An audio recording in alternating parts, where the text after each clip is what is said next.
Благодарам, председателке. Колега Ташев, започнавте со задолжување на општината. 2 милиони почнавте од 2010, не знам како па наваки, не знам колку била задолжена општината, весела математика, очигледно вашите бројки не се слагаат со завршната сметка на општината. Неколку пати спомнувате општината и за тоа што се случувало таму, колку вработиле, колку биле вработени, колку се сега. Очигледно, иако сте дел од таа општина, иако во некое време ќе се вратите назад во таа општина, сепак нешто кријат од вас, не ви ги кажуваат реалните бројки, не ви кажуваат што се случува таму. Па само пред неколку дена имаше оглас за над 10 вработувања во таа општина. Дали не го видовте тој оглас? Па во општината никош повеќе не биле вработени. Нема место кај да седнат. Во врска со се надевам че ми реплицирате, а не само довикување од место. Вработување во градинките или за платите на вработените. Не сме ние против. Ние, ако не сте знаели, ние гласавме за тие плати, за покачување на платите и треба да им се покачат.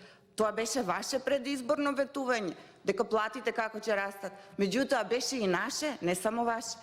Затоа што дека беше ВМРО ДПМН на власт, платите во континуитет растеа, не како сега само предизборно и популистички. Зборувавте за градинката во Неготино, која што ќе се гради. Како што се оваа влада кажува, ќе влада, така и градинката, можеби некогаш, во некоја иднина, ќе биде изградена со вас на власт, меѓутоа, за среќа на 12 април се изборите, така да ќе има градинка сигурно. Зборувавте за игралните и за вработување во игралните. Па тие игрални заборавивте вие како вработен во општина Неготино дека се отворени од времето на ВМРО ДПМН, а не од вас. Понатаму, зборувавте за водостопанство. Водостопанство вие го уништивте, колега. Буквално го уништивте. Во водостопанство ситуацијата покатастрофална никогаш не била. Нема резервни делови, нема гориво, нема со што вработените да отидат на терен. Одат пешки од еден крај на друг крај на полето. Вложуваат надчовечки напори, меѓутоа џабе не може да постигнат, па и тие се само луѓе. Значи без никаква опрема. Буквално со голи раце ги пуштате да одат на терен. И вие зборувате дека сега, од сега натаму водостопанство ќе тргне и ќе има вода за полевање. Ви реков, повеќе од 70%. Повеќе од 70%. Повеќе од 70%, значи, обработливата површина во Неготино остана неполиена благодарение на вас и за негрижата кон тоа водостопанство. Знаете ли што значеше тоа за земјоделците? Го гледаат каналот пред нив, но празен. За жал празен, нема вода. И токму заради тоа, неколку пати имам кажано, потребно е да се прогласи елементарна непогода во Тиквешијата. Потребно е лозарите да бидат исплатени по хектар, а не од килограм предадено грозие за определени сорти на грозие кои што, не знам од кај министерот ги извади, би требало вие да му сугерирате, за тоа сигурно ќе направил подобар избор. Значи, треба да има обештетување, дополнителни субвенции по хектар, плюс 40.000 по хектаре треба дополнително тоа да биде, а не овој начин на субвенционирање. Исто ретроспектива ми правевте за годините наназад, за тоа како било дека било ВМРО ДПМН, за земјоделците како е сега. Па сетете се, колега, на 2017 година. Комплетно грозие беше, лозовиот насад беше измрзнат. Штетите не беа само за таа година.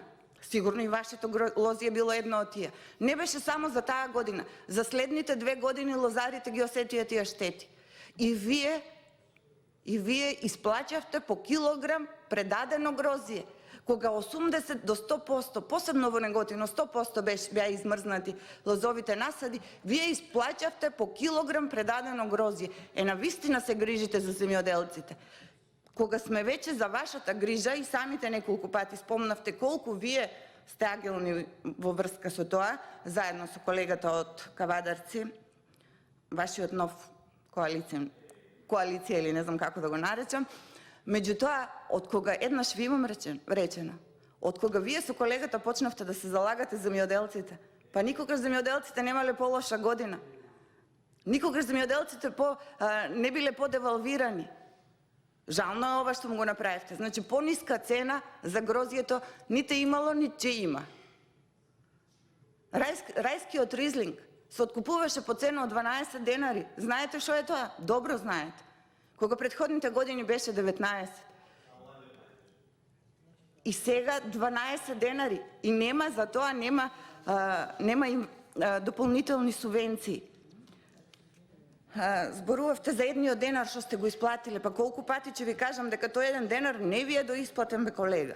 Субвенциите, основните дополнителни субвенции, основните субвенции не ви се доисплатени. Вие не ме слушавте кога зборував. Има над 60 милиони евра обврска оваа влада кон земјоделците вкупно во Македонија. Значи 60 милиона евра за останати обврски кои се уште не се исплатени. А вие зборувате за некое идно време. Па со право ова е че влада. Зборува се само за тоа што е реалноста, не го зборува. Благодарам, колега. Мислам дека сега добро ме свативте што сакав да ви кажам.